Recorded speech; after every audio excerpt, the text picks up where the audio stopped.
जय श्री राम। जय हिंद दोस्तों, कैसे हैं आप सब। Welcome to my channel M studio. मैं हूं आपका होस्ट मनीष। दोस्तों, अगर आप चैनल पर नए हैं तो मेरे चैनल को सब्सक्राइब कीजिए, बेल आइकन को दबाइएगा। इसके अलावा मुझे इंस्टाग्राम पर फॉलो कीजिएगा, एम बस मेरी आईडी है। जितने भी मेरे सोशल मीडिया हैंडल वो डिस्क्रिप्शन में दिए गए हैं, वहाँ मुझे फॉलो कीजिएगा। इसके अलावा पुरानी जो चाइना की वीडियोज़ वो आप आई बटन क्लिक करेंगे वहाँ मिल जाएंगी, और नीचे लिंक्स हैं डिस्क्रिप्शन में, वहाँ मिल जाएंगी। दोस्तों, जैसे कि आपको पता है कि चाइना के साथ हमारा 4 महीने से बॉर्डर पर डिस्प्यूट चल रहा है। अभी हमारे रक्षा मंत्री राजनाथ सिंह जी मॉस्को गए थे, रशिया, जहाँ पे वो एक शंघाई कोऑपरेशन मीटिंग जो है एससीसी में हिस्सा लेने गए हुए थे। वहाँ पर उनका चाइना जो रक्षा मंत्री हैं उनके साथ कोई भी प्लान नहीं था कि उनसे बातचीत करेंगे, बट 3 बार रिक्वेस्ट करने के बाद भी जो है भारत का बिल्कुल भी रिस्पॉन्ड नहीं आया। बट जब उनकी फ़्लाइट थी तो 10 घंटे पहले ही हाँ की गई है। तब जो चाइनीज़ डिप्लोमेट है उन्होंने कहा कि हम आपके होटल में आकर मिल लेते हैं। तो वो जो मीटिंग की गई थी वो हमारे जो राजनाथ सिंह जी हैं उनके होटल में की गई थी।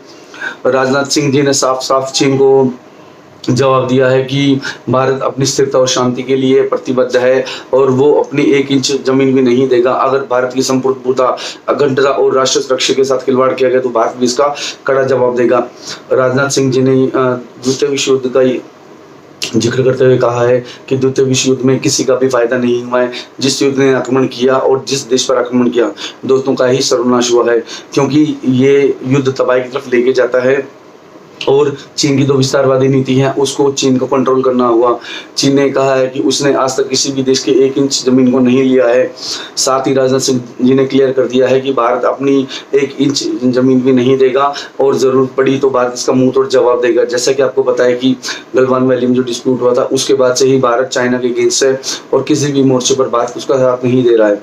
तो स्पेशल रिक्वेस्ट की गई थी चाइनीज़ की तरफ से कि चाइना की तरफ से रिक्वेस्ट की गई थी कि जो आप हैं वो एक बार मीटिंग कीजिए। उसके बाद ये मीटिंग अरेंज हुई थी, और फिर ये जो है चीज़ें निकल के आई थी। दोस्तों, इसके अलावा जो हमारे थल सेना अध्यक्ष MM नरवाने जी, वो 2 दिवसीय बॉर्डर पर गए थे लद्दाख में, और उन्होंने अग्रिम चौकियों का मुआयना किया था। उन्होंने कहा था कि जो बॉर्डर है वहाँ पर स्थिति है नाजुक है, बट कंट्रोल में है। हमारे जो देश है वो सेना पर भरोसा करता है, और हमारे जो जवान है वो पूरी तरह मुस्तैद हैं, और हर तरह का मुंह तोड़ जवाब देने के लिए हमारे सैनिक तैयार हैं। इसके अलावा उन्होंने कहा कि डिप्लोमेटिक लेवल पर भी बातचीत चल रही है, तो उसके बाद भी जो हल है वो निकलेगा, वो सबको क्लियर कर दिया जाएगा। इसके अलावा जो है MM नरवाने जी ने तिब्बत की जो स्पेशल टास्क फोर्स है जो अभी हमारी निकल के आई थी, जिन्होंने, मैंने आपको अभी लास्ट वीडियो में, आप आई बटन में क्लिक करेंगे वहाँ आपको मिल जाएगा। मैंने आपको कहा था ब्लैक टॉपिक ऐसा एरिया है जहाँ पे भारतीय ने अपना कब्जा कर लिया है और चीनी सेना अपने आप को घिरा हुआ मान रही है। तो वहाँ पर भी जो हमारे नरवानी जी उन्होंने उसका मुआयना किया है, और बॉर्डर पर जो हालात है उसके बारे में जो कमांडर है उनसे मशवरा किया है। जैसा कि आपको पता है कि 4-5 दिनों से डेली कमांडर लेवल की मीटिंग आ रही है, और चीन अपनी गलती मानने को तैयार नहीं है। 6-6 घंटे कमांडर लेवल चुशुल में मीटिंग होती है, 6-6, 7-7 घंटे जो कमांडर लेवल की मीटिंग होती है उसमें भी कुछ ना कुछ निकल के नहीं आता है। तो एक डिप्लोमेटिक लेवल की बात होने के बाद ही अभी कुछ निकल के आएगा। दोस्तों, अभी रक्षा मंत्री जी की बात हुई थी, आने वाले 10-11 सितंबर को हमारे जो विदेश मंत्री जयशंकर जी वो भी जाएंगे, और उनके साथ हमारे CDS विपिन रावत भी होंगे। वहाँ पर वो चाइनीज़ के जो विदेश मंत्री हैं उनसे बात करेंगे, और इसके अलावा जो अभी डिस्प्यूट चल रहा है उसके बारे में बात की जाएगी। दोस्तों, जैसे कि मैंने आपको बताया कि डेली कमांडर लेवल की मीटिंग चल रही है, और सेना ने कहा है कि डिप्लोमेटिक लेवल की बात ही कुछ हो पाएगा। जो डिप्लोमेटिक के लेवल की बातचीत होती है, जो अपनी कमांडर लेवल की मीटिंग होती है, वो इसलिए होती है कि बॉर्डर पर और तनाव ना बढ़े। डेली बातचीत करके जो जहाँ है उसको उस स्थिति को उस चीज़ को यथास्थिति वहीं रखा जाए। क्योंकि अभी चाइना ने बीच में अभी पीछे बात आई थी कि 25-30 चीनी सैनिक जो है वो पेंगोंग लेक की तरफ बढ़े थे, उन्होंने हावर फायर भी किया था। जवाब में हमारे भारतीय सैनिकों ने भी उनको जवाब दिया था, और हमारे भारतीय सैनिकों को गलवान वैली के बाद फुल पावर दी हुई है कि कोई भी हिमाकत करे तो आप फायर कर सकते हो। इसके अलावा भारतीय सेना ने कहा है कि हमारे जवान पूरी तरह मुस्तैद हैं, और चीनी सेना कोई भी हरकत करती है तो उसका मुंह तोड़ जवाब दिया जाएगा। इसके अलावा ये है कि जो गलवान डिस्प्यूट था उसके बाद भारतीय सैनिकों को खुली छूट दी गई है, और इसके अलावा जो स्थिति बनती है वो कमांडर लेवल में डिस्कस किया जाता है। दोस्तों, 4 महीने हो गए हैं, ये चीज़ बहुत लंबी चलने वाली है। सर्दियों के लिए भारतीय सेना पूरी तरह तैयार है। 70 से 80 हज़ार जो हमारे सैनिक है वो वहाँ पर मुस्तैद हैं। दोस्तों अगली खबर जो निकल के आ रही है वो जापान की तरफ से है।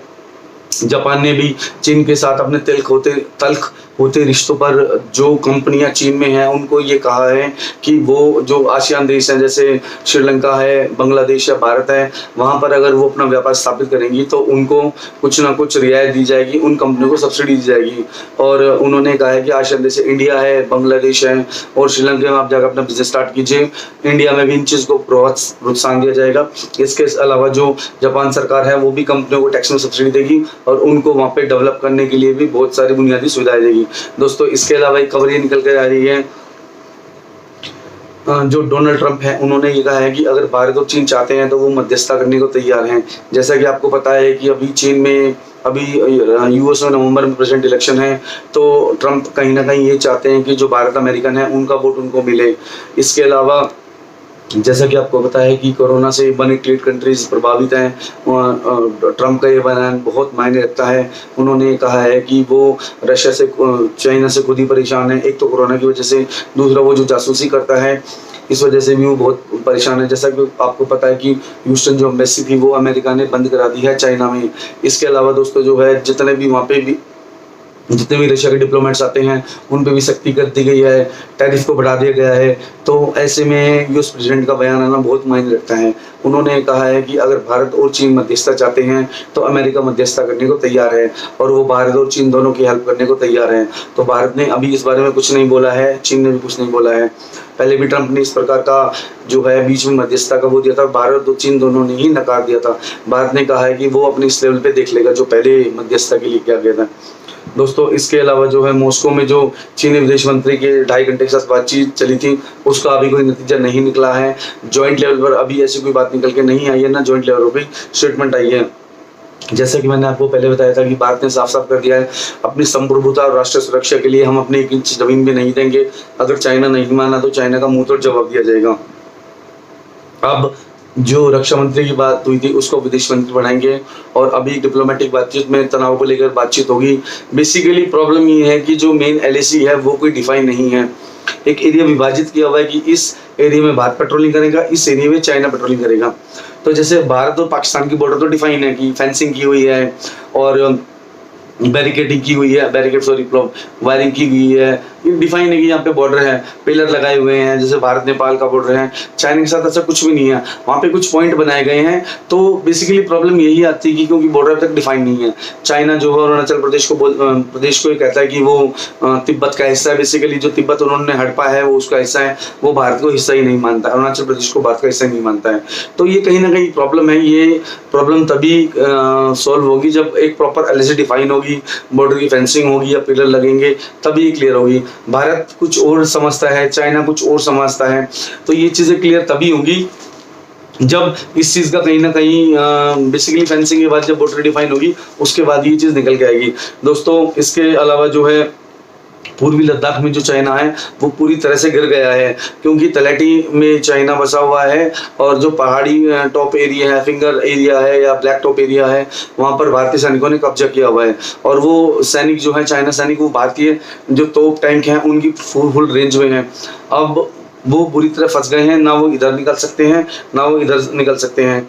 अब चाइना ने उन स्थानों पर कब्जा किया हुआ है जहाँ पर ठंड में रहना बहुत मुश्किल है। भारत ने तो ऑर्डर भी दे दिया है और जैसा कि मैंने आपको पहले भी बताया था कि भारत ने अपने उन सैनिकों को बुलाया हुआ है जिनको ठंड में रहने का बहुत अच्छा एक्सपीरियंस है। जैसे सियाचिन से बुलाया हुआ है, पूर्वी जो अरुणाचल प्रदेश सिक्किम में जो बॉर्डर एरिया हैं, बॉर्डर पे जो चाइनीज सकते हैं वहाँ पे सैनिकों को बुलाया हुआ है जिनको अच्छा खासा एक्सपीरियंस है सर्दियों में रहने का। जैसे कि आपको पता है कि चुशुल जो एरिया वहाँ पे सर्दियों में -30 से लेके -40 तक टेम्परेचर हो जाता है। तो भारतीय सैनिक इस चीज़ में अपने आप को पूरी तरह तैयार रखे हुए हैं। और भारत जो है वो सैटेलाइट इमेज से भी और वैसे भी चाइना के ऊपर पूरी नज़र रखे हुए हैं। और दोस्तों अगर ये विवाद बढ़ा तो अगर चाइना ने युद्ध किया तो चाइना को इस चीज़ का खामियाजा भुगतना पड़ेगा।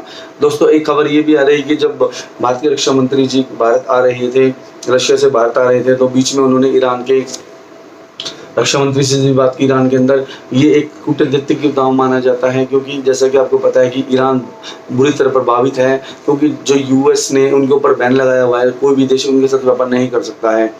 भारत ईरान के साथ दोस्ती इसलिए चाहता है कि अफगानिस्तान में जो बाद में पैसा इन्वेस्ट किया है, या जो समुद्र के रास्ते 4 वाह पोर्ट है जो ईरान में है, वहाँ से भारत के लिए ईजी होगा जो गल्फ कंट्रीज है और अफगानिस्तान में सामान पहुंचाना। तो भारत के लिए ये बहुत कूटनीतिक बहुत अच्छा स्टेप था जो राजनाथ सिंह जी ने वहाँ पे जो है राजनाथ सिंह जी ने ईरान का दौरा किया है। दोस्तों एक ये भी है कि ईरान ने प्रतिबंध लगाए हुए हैं, चाइना जो है बहुत ज़्यादा इन्वेस्टमेंट कर रहा है ईरान के अंदर। तो ईरान चाइना को सपोर्ट था सिर्फ पाकिस्तान और ईरान था, बट भारत ने भी उसका जो विचार है ये फेल कर दिया है, क्योंकि राजनाथ सिंह जी उनसे मिले हैं और आने वाले टाइम में शायद प्रधानमंत्री मोदी भी ईरान का दौरा करेंगे, उनके प्रधानमंत्री से मिलेंगे और आने वाले टाइम में जो उनकी दोस्ती है भारत की वो और भी पक्की होने वाली है। दोस्तों इसके अलावा कंगना रनौत के बारे में अपडेट ये है कि उनको जो अमित शाह जी है गृह मंत्रालय ने Y+ की सिक्योरिटी दे दी है। बेसिकली जो संजय राउत है उन्होंने कहा था कि मुंबई आओगे तो हम आपको देख लेंगे, और कंगना रनौत ने कहा था कि बॉलीवुड वो पूरा एक्सपोज हो चुका है और ड्रग माफिया है, मुंबई पुलिस अपना काम नहीं करे, कुछ उनकी बयानबाजी हुई थी, जिसके बाद उन्होंने कहा था कि 9 तारीख को मैं मुंबई आऊँगी, वहाँ मैं देखती हूँ आप मेरे साथ क्या कर सकते हो। इसके अलावा दोस्तों शिमला में भी जो उनका मनाली का घर है वहाँ भी हिमाचल सरकार ने उनको सिक्योरिटी दे दी है, और गवर्नमेंट ने भी जो CISF है उनके 11 कमांडो उनके साथ दे दिए हैं और उनको Y+ की सिक्योरिटी दी गई है। दोस्तों इसके अलावा रिया चक्रवर्ती के बारे में अपडेट ये है कि रिया को आज नारकोटिक्स ब्यूरो ने गिरफ्तार कर लिया है, उनका रिमांड नहीं मांगा गया है। पूछताछ का रिया ने कबूल किया है कि वो शोभिक से ड्रग्स मंगाती थी, मैं खुद भी ड्रग्स लेती थी और वो सुशांत को भी ड्रग्स देती थी, ये उन्होंने कबूल किया है, उनको गिरफ्तार कर लिया गया है, रिमांड उनका लिया नहीं गया है। इस बारे में अच्छी वीडियो बनाएंगे, अपडेट जो वो आपको बता देंगे। शोभिक, सैमुअल और जो जैद हैं इनकी कस्टडी जो है इन्होंने मांगी थी, 9 तारीख को इनका रिमांड था। तो इनके बारे में जो भी पूछताछ होगी वो मैं आपको बता दूंगा, कल इस बारे में अच्छी वीडियो बनाएंगे, जो भी अपडेट होगा वो बता दूंगा। दोस्तों इसके अलावा जो है 25 से 30 बॉलीवुड के जो हीरो हैं A ग्रेड B ग्रेड जो C ग्रेड के हैं उनकी लिस्ट बनाई गई है। जो रिया, शोभिक और सुशांत के जो कनेक्शन में थे, जो ड्रग्स लेते थे, उनकी लिस्ट बनाई गई है। अगले हफ्ते में उनको भी पूछताछ के लिए बुलाया जाएगा। ये एक मोटी मोटी खबरें थी जो मुझे अभी मिली हैं और इस बारे में कल हम वीडियो बनाएंगे सुशांत के ऊपर। तो दोस्तों अच्छी सी वीडियो बनाएंगे। दोस्तों आप मेरी वीडियो को अगर अच्छी लगती है तो लाइक कीजिए, अगर अच्छी नहीं लगती तो डिसलाइक कीजिए, पर आप लाइक डिसलाइक जरूर कीजिए। इसके अलावा दोस्तों अगर आपको वीडियो अच्छी लगती है तो कमेंट्स कीजिए, आपको वीडियो अच्छी लगती है, आपको वीडियो में क्या क्या पसंद आता है, क्या क्या ना पसंद आता है, नीचे कमेंट बॉक्स में मुझे बताइएगा। डिस्क्रिप्शन में मेरे लिंक मिल जाएंगे, आई बटन में पुरानी वीडियोस मिल जाएंगी। दोस्तों ऐसे अपना प्यार बनाए रखिए, नई नई वीडियो अच्छी वीडियो आपके लिए आती रहेंगी और कल मिलेंगे आपसे सुशांत की वीडियो। तब तक के लिए जय श्री राम।